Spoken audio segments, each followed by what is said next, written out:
nos vamos a centrar en la parte de los aztecas, que es donde más recibimos la influencia hoy en día, pero también los mayas tuvieron su propia ideología sobre la muerte. Y tal y como dije, para los aztecas, la muerte era una parte muy importante de la vida. Era la que terminaba o completaba el ciclo de la vida. Por eso era tan importante. De hecho, ellos tenían un dios que se llamaba Mictlantecutli, que era el dios de la muerte, y también tenían su paridad, el dios de la vida, que se llamaba Tezcatlipoca. Para esta cultura prehispánica, había 9 casas y 4 mundos de los muertos. Algo así como un inframundo. Como los 7 círculos del infierno de Dante. Más o menos, sí. Y tenían muchas partes dentro del inframundo, el lugar a donde iban los muertos, porque dependía de cómo habías muerto, a qué edad habías muerto, y también si algún otro de los dioses te concedía un favor.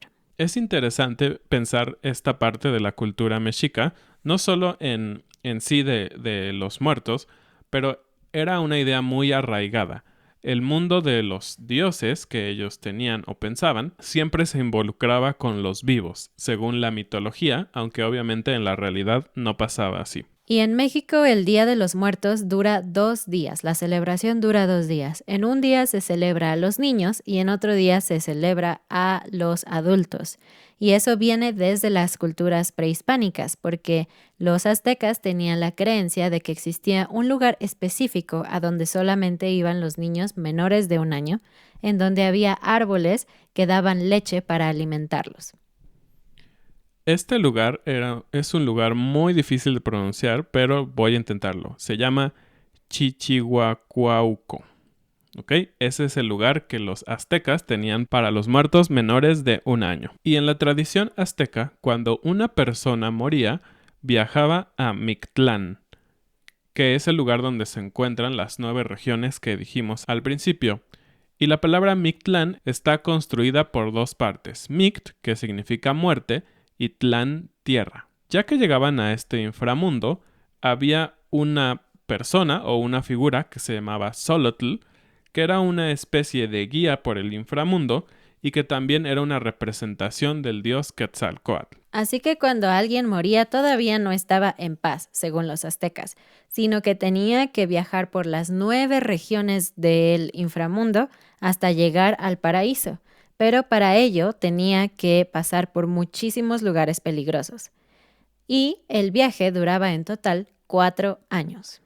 Vamos a mencionar rápidamente las dimensiones de este inframundo azteca porque nos parece muy interesante. La mitología siempre es muy interesante. El primer lugar se llama Itzcuintlán. Y en esta zona hay un río caudaloso que significa las pasiones humanas de agua negra. Así que esta prueba se trataba de limpiarse a sí mismo de las pasiones humanas.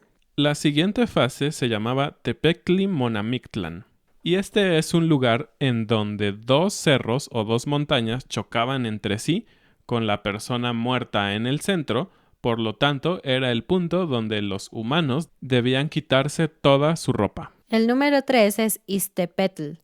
Y aquí la persona necesita caminar por 8 cerros de obsidiana, que es una piedra negra muy filosa, y en ese lugar había mucha nieve.